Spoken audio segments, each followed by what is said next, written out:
পিতার নাম কি বলেন? তো এই নাম দুনিয়াবাসীকে জানিয়ে দেওয়া দরকার, কারণ বিগত 17টা বছর আমাদের বাচ্চাদেরকে শিখানো হয়েছে জাতির পিতা নাকি কোন বঙ্গবন্ধু। কথা বলে না কেন? জাতির পিতা কোনো সাধারণ নেতা হতে পারে না, জাতির পিতা হওয়ার জন্য রব্বুল আলামিনের কাছে পরীক্ষা দেওয়া লাগে। সুবহানাল্লাহ। আল্লাহ রাব্বুল আলামিন বলেন, ওয়া ইয বিতালা ইব্রাহিম রাব্বুহু বিকালিমাত।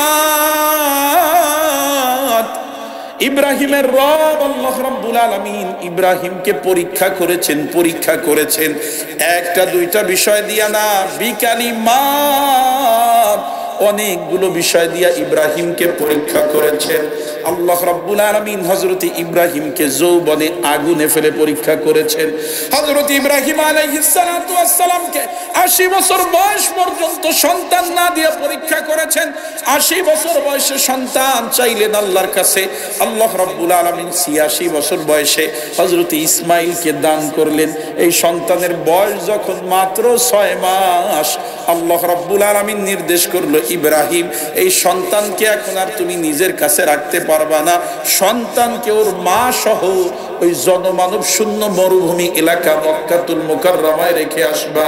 আল্লাহ তাআলা সন্তান এবং স্ত্রীকে ওই মরুভূমিতে রেখে আসার নির্দেশ দিয়া পরীক্ষা করছেন। সুবহানাল্লাহ।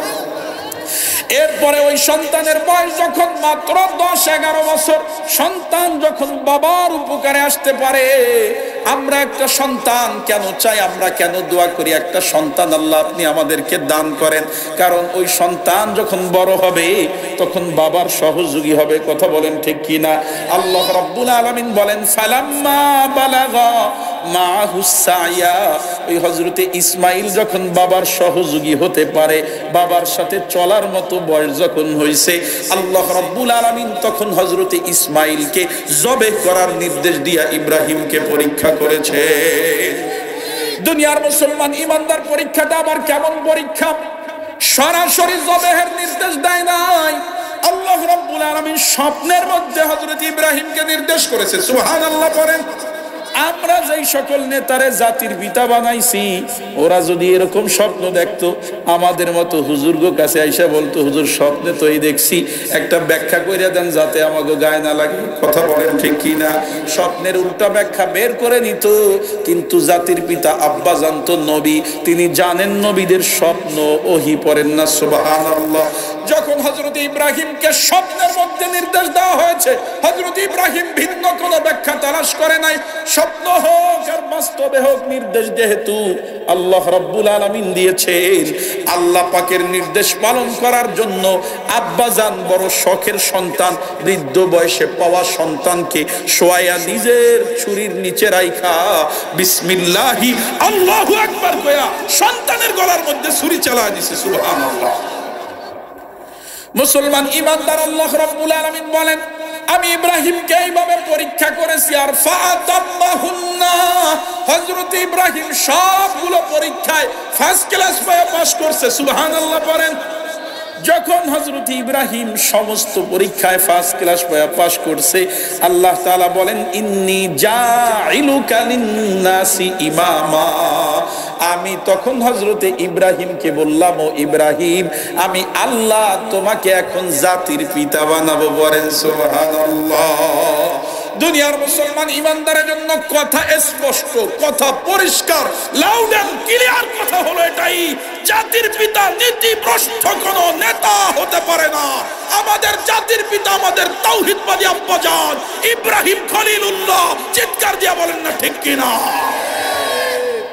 মুসলমান ইমানদার, আমাদের নবী মুহাম্মদুর রাসূলুল্লাহ জানি কত আকাশে, মনে আছে আপনাদের? 7ম আকাশে গিয়া ইব্রাহিম খলিলুল্লাহর সাথে সাক্ষাৎ করলেন। বুখারী শরীফের বর্ণনা, আল্লাহর হাবিব বলেন, লাকিতু ইব্রাহিম আলাইহিস সালাতু ওয়াস সালাম লাইলাতান উসরিয়া বি। মেরাজের রজনীতে আমি হযরত ইব্রাহিম খলিলুল্লাহর সাথে সাক্ষাৎ করলাম। কথাবার্তা হলো, সালাম মুসাফা হলো। কথাবার্তার এক পর্যায়ে হযরত ইব্রাহিম খলিলুল্লাহ আমাকে লক্ষ্য করে বলেন, ইয়া মুহাম্মদ আকরি উম্মাতাকা মিন্নিস সালাম। ও মুহাম্মদ তুমি তোমার উম্মতকে আমার পক্ষ থেকে সালাম জানায় দিবা। সুবহানাল্লাহ। পড়ে আজকে থেকে 1450 বছর পূর্বে 7 আসমানের উপর দিয়া আমাদের আব্বাজান আমাদেরকে সালাম দিয়েছেন। সুবহানাল্লাহ। ও মুহাম্মদ তুমি তোমার উম্মতকে আমার পক্ষ থেকে সালাম জানায় দিবা। ওয়া আখবিরহুম আন্নাল জান্নাতা তাইয়্যিবাতুত তুরবাতি ওয়া আযমাতুল মা। আর তোমার উম্মতকে একটা খবর দিবা, একটা সংবাদ দিবা, জান্নাতের মাটি বড় পবিত্র মাটি, জান্নাতের মাটি বড় উর্বর মাটি, জান্নাতের মাটি বড় ভালো মাটি। ওয়া আযবাতুল মা, আর জান্নাতের পানি বড় মিষ্টি পানি, জান্নাতের পানি বড় সুপেয় পানি, জান্নাতের পানি বড় ভালো পানি, জান্নাতের মাটিও ভালো, পানিও ভালো, মাটিও ভালো, পানিও ভালো। ও পাইগাছার মুসলমান আওয়াজ করে উত্তর দিতে হবে, যেই এলাকার মাটিও ভালো, পানিও ভালো, ওই এলাকায় গাছপালা কম জন্মায় না বেশি। তো উচিত তো ছিল জান্নাতের মধ্যে গাছের পরে গাছ থাকবে, কিন্তু আব্বাজান বলেন ওয়া ইন্নাহা কিয়ান, ওই জান্নাতের মধ্যে গাছপালা একটাও নাই। জান্নাতের জমিনটা বিরান জমিন, ফাঁকা ময়দান, ওখানে কোনো গাছপালা নাই, কোনো কিছু নাই। এইবার প্রশ্ন হলো আব্বাজান তাহলে জান্নাতের গাছপালা কেমনে হবে? আব্বাজান উত্তর করেন ওয়া ইন্না জিরাসাহা সুবহানাল্লাহ আলহামদুলিল্লাহ ওয়ালা ইলাহা ইল্লাল্লাহু আল্লাহু আকবার।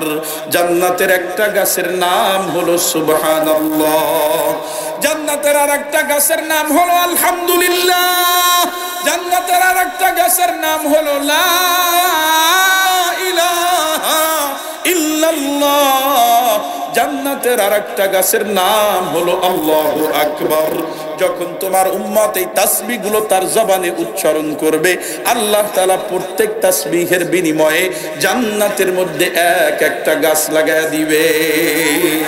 আর জোরে পড়েন না সুবহানাল্লাহ। জান্নাতের মধ্যে গাছ লাগানো হয়ে গেছে, আরেকটা এবার আরেকবার পড়েন না সুবহানাল্লাহ। গাছ লাগছে আরো একটা, এবার চিৎকার দিয়া পড়েন না সুবহানাল্লাহ। পাইগাছার মুসলমান সুবহানাল্লাহ পড়লে লাভ না লস?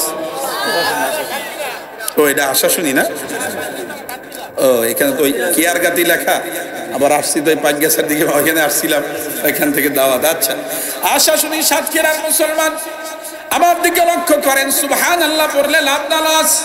কম না বেশি? কত বেশি লাভ। প্রত্যেক তাসবিহের বিনিময়ে জান্নাতে একটা গাছ। আল্লাহর হাবিব বলেন আল্লাহ তাআলা জান্নাতের মধ্যে তাসবিহের বিনিময়ে এমন এক একটা গাছ দিবে, কোন তেজস্বী ঘোড়া যদি 500 বছর পর্যন্ত দৌড়াতে থাকে, তারপরেও একটা সুবহানাল্লাহ গাছের ছায়া অতিক্রম করতে পারবে না, একটা আলহামদুলিল্লাহ গাছের ছায়া অতিক্রম করতে পারবে না, একটা লা ইলাহা ইল্লাল্লাহ গাছের ছায়া অতিক্রম করতে পারবে না, একটা আল্লাহু আকবার গাছের ছায়া অতিক্রম করতে পারবে না। সুবহানাল্লাহ বলেন। এজন্য ও আশা শুনির মুসলমান, একটু আমাকে একটা বিষয় ওয়াদা দিতে হবে, খুব বেশি সময় আপনাদের কাছ থেকে নিব না, যতটুকু সময় আলোচনা করব ততটুকু সময় জায়গা মতো সুবহানাল্লাহ আলহামদুলিল্লাহ পড়ব। রাজি আছি তো ইনশাআল্লাহ? কারা কারা রাজি আছি? নারায়ে তাকবীর। আল কোরআনের আলো, আল হাদিসের আলো, ইসলাম আছে যেখানে, ইসলাম নাই যেখানে, নারায়ে তাকবীর। ইসলাম আছে যেখানে আমরা আছি সেখানে, আর ইসলাম নাই যেখানে আমরা নাই সেখানে। স্বাধীনতার আজকে প্রায় 55 বছর হইতে গেল, একবারেও আমরা ইসলাম ওয়ালাদেরকে ক্ষমতায় বসাইতে পারিনি। এর সে কপাল পোলা স্লোগান না দেওয়াই ভালো। এই কথা কি শুধু মুখে থাকবে, নাকি বাস্তবে আমরা দেখায় দেব ইনশাআল্লাহ? আগামীর নির্বাচন হবে মুসলমানদের নির্বাচন ইনশাআল্লাহ। আমরা দল মত বুঝি না, কে কোন দল করে এটা বুঝি না। আমরা চাই এইবারে আমরা মুসলিম তাওহীদি জনতা, আমরা ইসলামকে ক্ষমতায় বসাবো ইনশাআল্লাহ। এজন্য ভুয়া স্লোগান দেব না। আর ভুয়া স্লোগান, এটা ভুয়া স্লোগান হয়ে গেছে। নিজে অনিসলামী রাজনীতি করে, সেও পাই ইসলাম আছে যেখানে, একদম পুরা ভুয়া কথা। কথা বলেন ঠিক কি না? এটা পুরা মুনাফিকি। ওরা এইসব মাহফিলের প্যান্ডেলে এইসব বয়ান দেয়, আমরাই দেখাই দেবো, করে ফেলাবো, এরপরে যাই আবার ইসলামের বিরুদ্ধে ওরা আইন পেশ করে। কথা বলেন ঠিক কিনা? এইরকম ধোকায় যেন না পড়ি, ধোকায় যেন না পড়ি। এইদিকে খেয়াল রাখবো যে কে নির্বাচনের আগে টুপি পরছে, আবার নির্বাচনের পরে খুলে ফেলাইছে, আর কে সারা বছর টুপি পরে, এইটা দেখে এরপরে ভোট দিয়ে দেয়। কে নির্বাচনের আগে দাঁড়িয়ে মোটামুটি একটু লাল রং লাগাই টাকা এইবার একদম হাজি সাহেব, আর কে সারা বছর দাঁড়িয়ে আছে, এটা দেখে ভোট দিয়ে দেবে। কে সারা বছর কোরআনের কথা বলে আর কে নির্বাচনের সময় বলে, এটা বুঝে শুনে ভোট দিয়ে।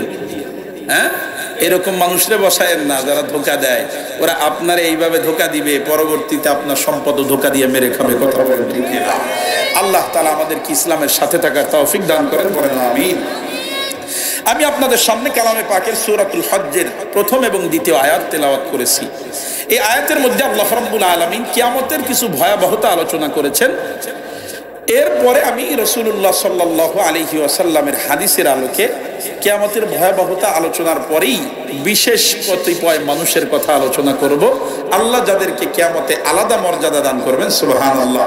আল্লাহ তাআলা আমাকে তৌফিক দান করেন, সকলেই পড়েন আল্লাহুম্মা আমিন। কষ্ট হচ্ছে আপনাদের?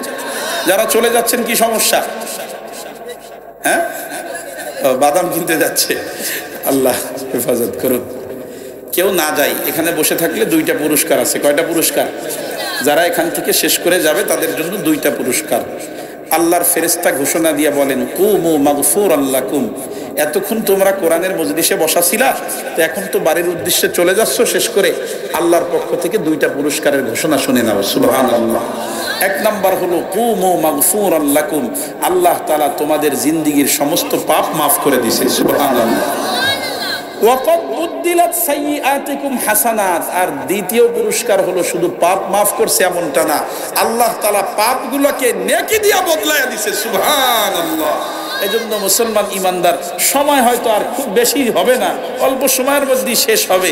তো এই শেষ পর্যন্ত যারা থাকবে